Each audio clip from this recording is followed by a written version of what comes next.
This is The Speaking Show. I'm David Newman, and you're tuned in to the #1 podcast for speakers, consultants, and experts who want to speak more profitably.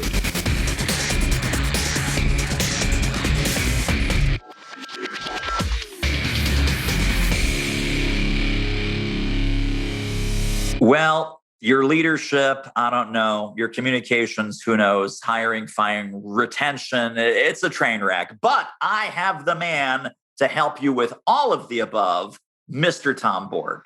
Well, thank you, David. It's a pleasure and a privilege to be on your show here today.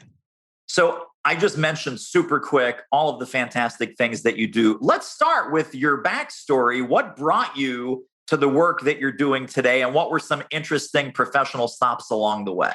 Absolutely. Well, I guess one of the best ways to describe what I do and how I got into this whole thing was a number of years back. I decided I wanted to go to college. Now, exactly, I was encouraged to by my parents. And finally, I got into school, and then I didn't have a notion of what I really wanted to do with my career. I thought, oh, I'll try this business administration thing. Well, regardless, this is back in the early 70s, and the draft was a very real thing. So I decided to enlist in the Air National Guard. So what happened is I had to go active for about a year. So that interrupted my schooling for about a year. But finally, I got back to school, got on track, and I finally finished my 2-year degree in 4 years. Well, not bad. Well, from there, I transferred up to Eastern Michigan University, where still I wasn't quite clear on what I wanted to major in. So I embarked on something called social work. After one semester, I knew for sure I didn't want to be in social work. Changed gears again, and eventually I ended up in Parks and Recreation Administration. And I finally graduated. And I got to tell you this, and this is true. As I was going through school, and it took me 10 years to finish to get that 4-year degree. But my parents, from time to time, would pull me aside and they say, Tom, what are you doing up there? I mean, this is taking a long time. You should be done in 4 years. And I was somewhat fortunate because I had a small scholarship that I was using back then, and I was paying my way through school because I was working. So there was really no debt to be accumulated. But the fact was, it was taking a long time. So finally, when I graduated, it came to the point where just before I graduated, my mother reminded me, she said, Tom, listen, your sister went to EMU. She graduated in 5 years, summa cum laude. Your brother went to Michigan State University. He graduated in 5 years, magna cum laude. Now, when I graduated, it was thank the laude, if you know what I mean. But one thing I learned about all that was 10 years, I like to learn. This is what I was about. So I got into Parks and Recreation Administration. I was able to secure a position after an internship. And I was going along, and then sure enough, bang, first obstacle. I had to deal with boards. I had to deal with a township board and a park commission. Now, they were much older than I was. I was a young guy out of school. Well, 28 years old. But in any event, I had a person that worked for me, a part-time gal by the name of Debbie Carroll. And she said, Tom, I'm recognizing you having issues dealing with these boards. My father took a Dale Carnegie course. It really helped him in his business. Maybe you should look into something like that. I thought, well, I'm a learner. Yeah. So sure enough, heard the ad, enrolled in the program, took it. I just loved it. I thought, boy, if I ever changed careers, I'd get into this kind of work. So one thing led to the next, and I did get into the business with them. I became an independent contractor as a salesperson, and eventually was able to start teaching that program. So I did that for about 18 years. But over the years, people would ask me from time to time, I said, Tom, can you come into my company and do something different? And we really didn't do anything different than the structured program. So I said, sure, I could do that, independent contractor. And over the years, I started to develop a number of things I could do for my clients. And this led to the point where I said, hey, I'm ready to go out on my own, which I did, and became a consultant, and haven't looked back since. So that's a little history on how I got to where I'm at. But one thing I want my listeners to understand is school is never out for the pro. I think Charlie Tremendous Jones said that, and so did a lot of other people. But the fact is, if we keep learning, then we're going to always increase our opportunity to keep earning. And at the same time, just be more self-actualized. So it's a little background on how I got to where I'm at. I love it. My take on that last thing that you just said is that the master is always the student. That's right. Great way of saying it. The moment that we think we're fully baked, we're fully done, is the moment that we start to decline. I totally agree with that. That's when the air comes out of the balloon, I think. Right. So let's swing into today. Yes. Tell us about the work that you're doing with your clients. Tell us about some of the problems and challenges that they come to you with and how you help them. Absolutely. So I work at the intersection of leadership, communication, and culture. So you got to have one, have the other two. and vice versa. So the way it works is you got to have that leadership starts at the top. They've got to be able to communicate, obviously. And with that, it builds this whole culture. So what I'll do with clients is when we go in there, that's the first thing we look at is we do some internal focus groups. We want to take a look at what the leadership team is thinking. What are some of their thoughts? And then we look at the front line. What are their thoughts? So once we get this all together, then I can put something together in the form of a discussion document. And we work back and forth with this until we finally have that client see exactly what they want to have happen in that engagement or that project that we work with them on. And from there, we start to roll into the different types of things we can do for them to help them. Now, there's a lot of things, a lot of tools I'll bring to the table, but the main thing is we want to start off with is by developing this real trust and rapport within the organization. I always tell these people that as soon as I show up on their doorstep, just to do this internal focus group, the project has actually begun. I mean, people are already sizing me up. They're wondering, they're asking questions. Why is this guy here, et cetera? And then they're asked these confidential questions about how they like their position, what they would change about the company, et cetera. And so this is real process. This is where we start the whole process of helping the company grow and improve. So with that, I will always emphasize the fact that we need to be able to communicate with our employees, with our leadership team. And it comes down to 4 questions. I remember years ago doing some research, and Delta Airlines, they did this study and they wanted to know something about people they served. So they did this exhaustive study and they discovered there were 4 questions their passengers wanted to know the answers to. Now, they weren't going to ask these questions, but they were so profound that once they were answered, they made a customer for life, so to speak. And these same questions can be used with our own clients, with our own businesses today. And it's really basic psychology. So I like to share those 4 questions. And here's how they can work. They can work with certainly your clients. They can also work with your employees. And again, back to this business of an internal focus group, that's where I'm looking at to get some answers from. So first question is, do you like me? That's the first question people have for us. How can we show them that we like them? Well, do you look them square in the eye? Do you smile when you see them? Do you act interested in how they are? And, sincerely be interested in them. That's just some of the ways. You could think of some of your own. A second question they have for us is, do you care about me? Well, how do we show people that we care about them? Well, do you use their name? Do you take an interest in them? Do you have questions for them about what they do outside of work? So you really get to know them. These are important things that are going to help people understand that you really do think about them as a human being. So once we get past that point, we get to the point where they're saying, okay, can they trust us? Now, this is a big deal because too often people can put on a good image as if they really care about us, that they like us, but can we trust them? Well, that comes up later. Well, how do we do that? How do we answer that question? Well, do what you say you're going to do. If you promise to do something, do you follow through? Do you answer your emails? Do you return your phone calls to this person? You see, these are ways that we're proving to them that we can be trusted. Now, of course, if you promise them a raise or you promise them some additional training and you don't come through on it, that's going to take away from that part of the formula. Now, the last area, of course, is do you really know what you're doing? So I always tell my clients this. Are you setting the example? Because let's face it, they do what we do. They don't listen to what we say as much as what we're showing them in our own example. Now, that goes for our employees, that goes for our own customers as well. So, how do you do that? Well, do you belong to a professional association or associations? Are you reading? Are you keeping yourself up to date? Are you open minded to their suggestions? Too often, you've seen it and I've seen it, and I know our listeners have seen it, where you go into an organization and there's a suggestion box over there in the corner. It's open. There's nothing in it. There's no pencils. There's no paper around it. And you'll ask, well, how's that suggestion system working? Oh, we tried that thing, didn't work.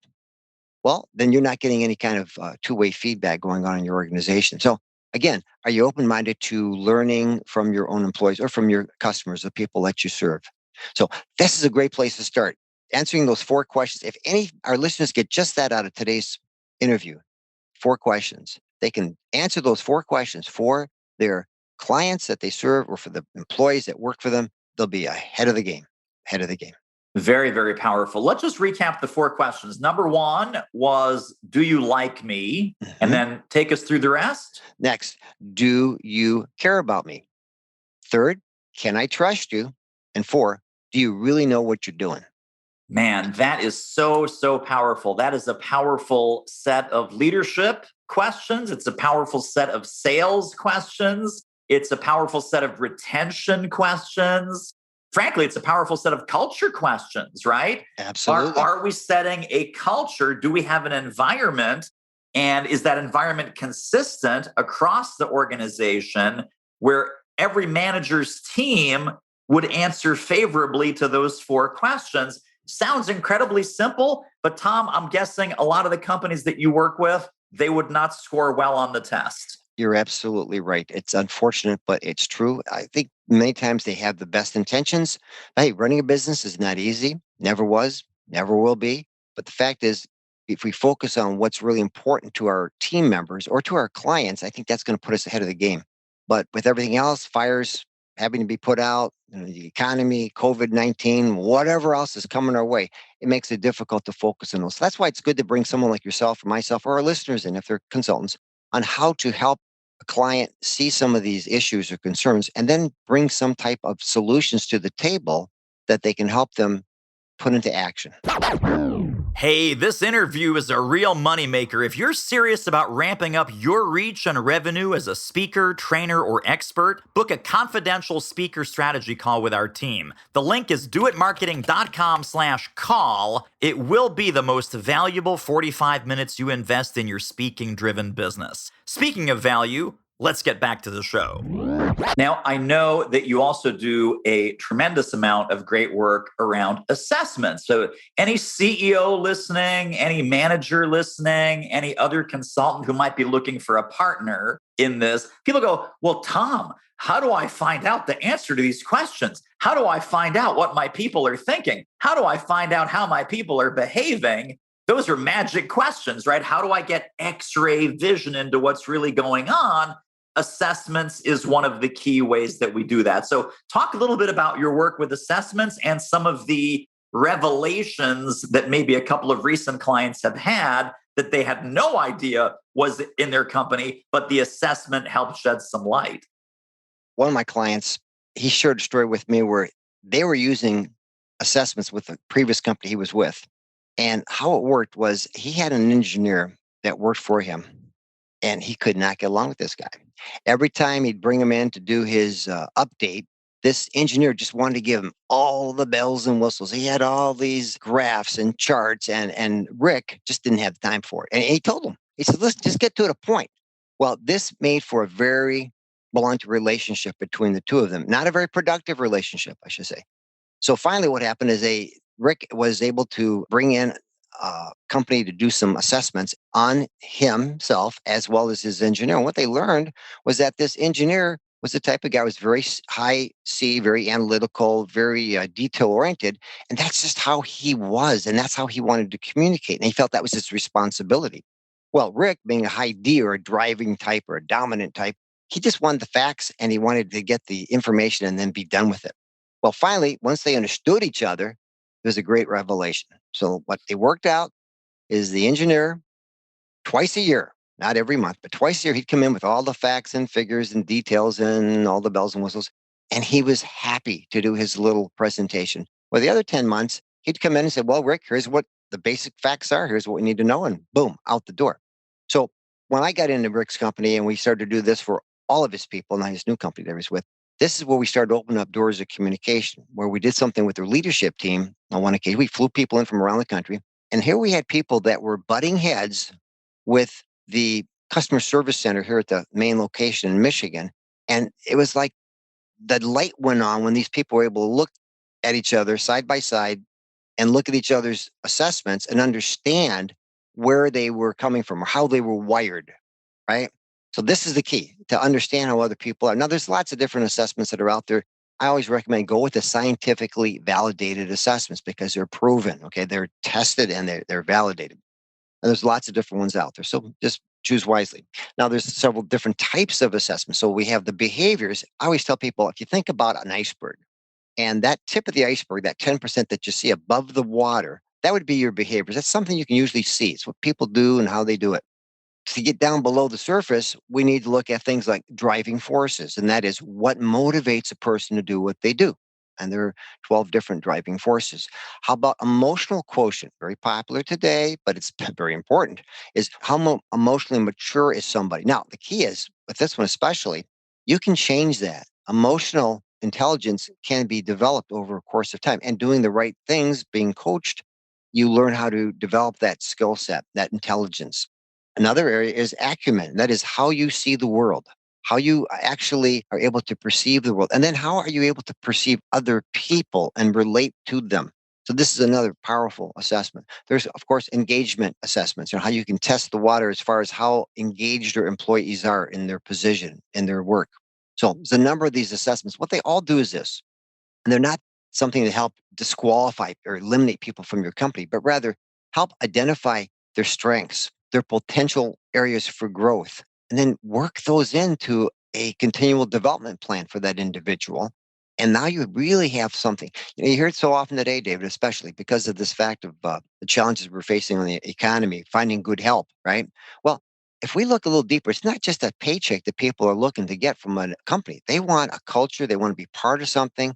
They want to know that this organization likes them, it cares about them, and they're an organization that can be trusted and that they are going to be a growing organization, a learning organization. So you combine all those things. Now you have a really good formula for helping people want to be part of an organization because it's bigger than them. It's got a future and it's something that they feel they can be part of. And it's not just a paycheck.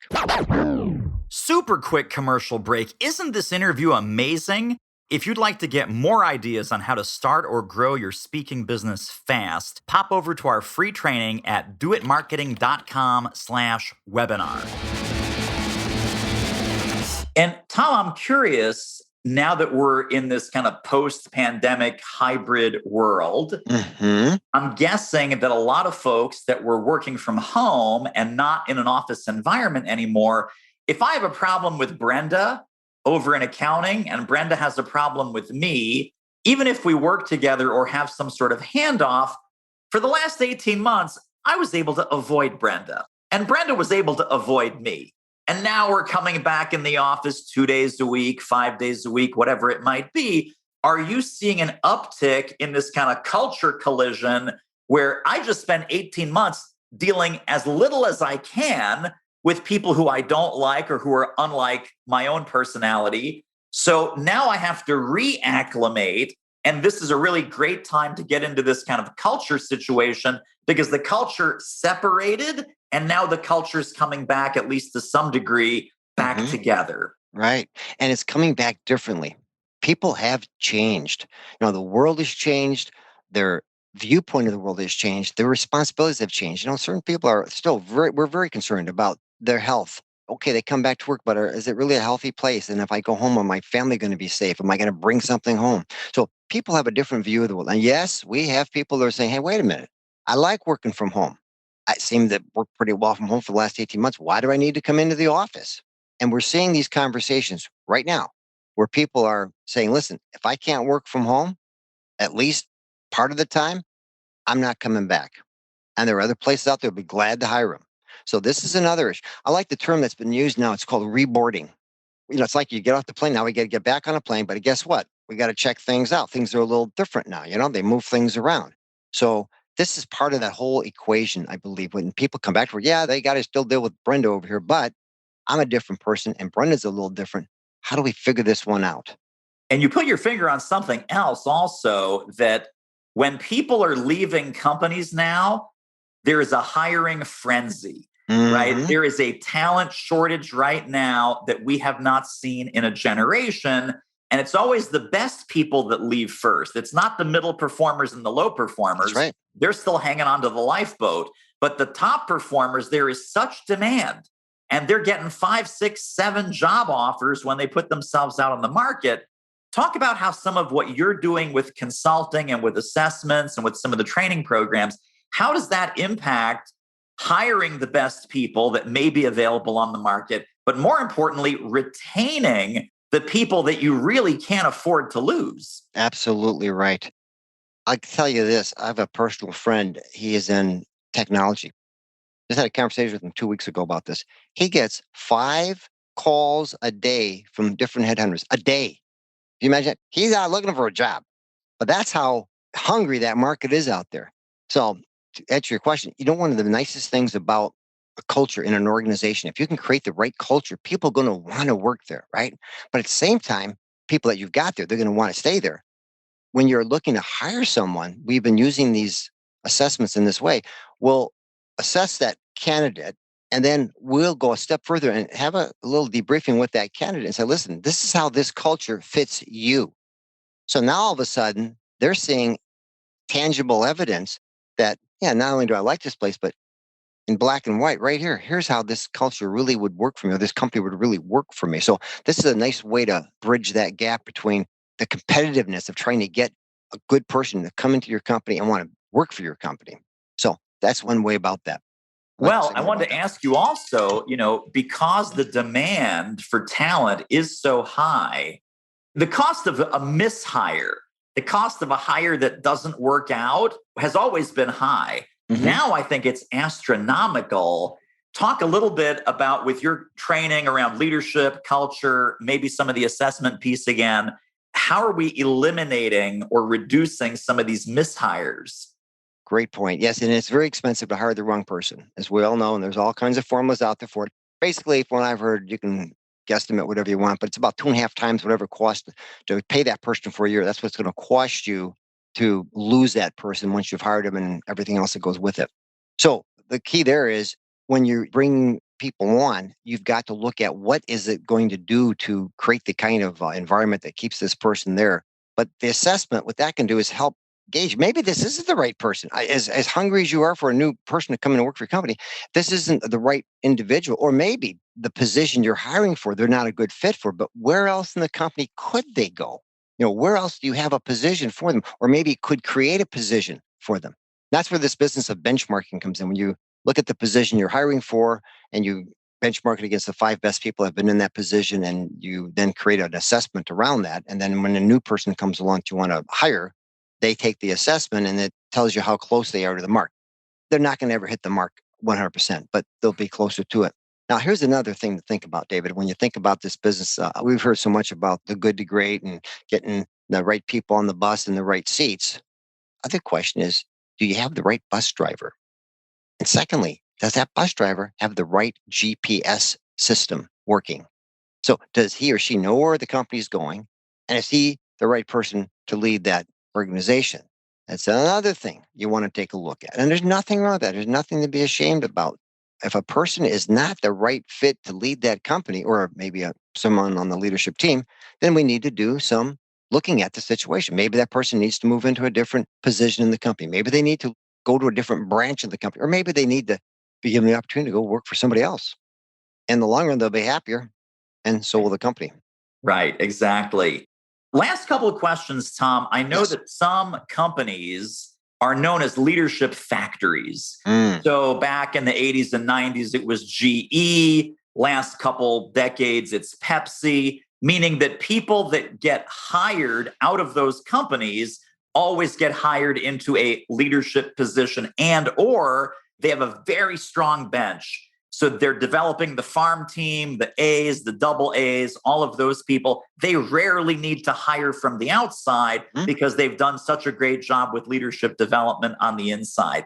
Talk about what are some of the building blocks of a leadership factory like PepsiCo, where they say, you know what, we're doing such a great job with developing our own people. We rarely have to hire from the outside. And what are some of the financial benefits of doing that? Sure. Well, let's take a look at it right from the get go. When you bring someone on board, what kind of a career ladder do you have in place for them? See, this is the other part about retaining people. Where could I go once I get here?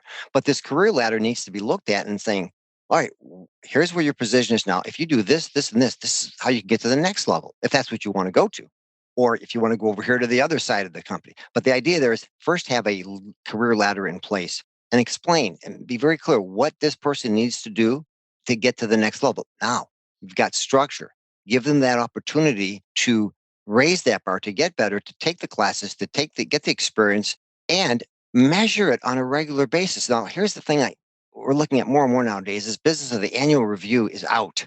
Okay, it's a terrible word. The fact is, we should have something where we actually measure that person's ability to progress on a regular basis. And it doesn't have to be a formalized sit down review, but rather cup of coffee. Hey, how's it going on such and such? Great. Well, what help do you need? Okay. This could happen every 2 weeks or less or more. But the key is to have this continual communication of helping this person stay on track so that they're growing and they're going in the right direction within that organization. I got to believe that's exactly what a Pepsi is doing with their people. They have a great career ladder. They have the systems in place to support these people in terms of the learning they're going to do. They give them time to get that learning. And at the same time, they reward them for it along the way. And of course, they're measuring that result. So they're making sure that that person is making the progress they need to make to get to where they need to go. And if they're not making it, then they get some help. That's a good way to look at it. Tremendous. I love it.